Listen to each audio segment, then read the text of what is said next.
Et moi, j'ai eu quand même la chance de faire au moins 3 heures à l'hôtel Silmandé. Il y a beaucoup d'histoires croustillantes quand même. Et dans l'air, il y en a qui souhaiteraient s'établir ici, il y en a qui souhaiteraient investir, il y en a qui souhaiteraient peut-être même être enterrés au Burkina. Et il semblerait qu'il y a 4 d'ailleurs qui ont fait les tests d'ADN et ils seraient des Bissa. Et il y a beaucoup d'histoires croustillantes comme ça autour d'eux. Et il y a une qui a dit que en 39 ans, c'est la première fois qu'il reçoit autant d'amour. Il faut causer avec ces gens-là pour comprendre ce qu'ils ont vécu comme histoire.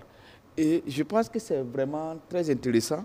Et dans l'air, ceux qui sont venus, il y a des professeurs d'université, il y a des informaticiens, il y a des étudiants.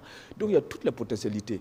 Donc c'est à nous maintenant, en tout cas, de travailler pour que ça ne soit pas seulement une simple visite. C'est bien de rétablir la vérité sur cela parce qu'on a entendu tellement de choses au cours de la semaine.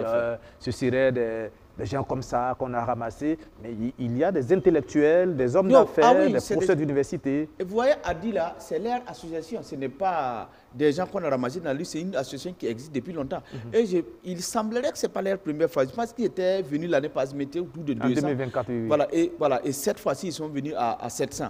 Et dans l'air, il y en a qui sont venus du Ghana à côté. Il y en a qui sont venus de l'Afrique du Sud pour les accompagner.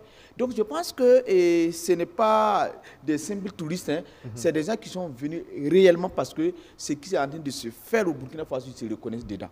Et c'est pourquoi je persiste à croire que nous devons être très fiers qu'aujourd'hui l'Afrique et le monde entier regarde le Burkina Faso. Peut-être c'est notre chance qu'il faut savoir saisir. Peut-être la libération de l'homme noir, la libération de l'Afrique viendrait de chez nous. C'est à nous de savoir être très intelligents, d'être soudés, d'être unis. Parce que le combat que nous sommes en train de mener, c'est le combat pour la postérité.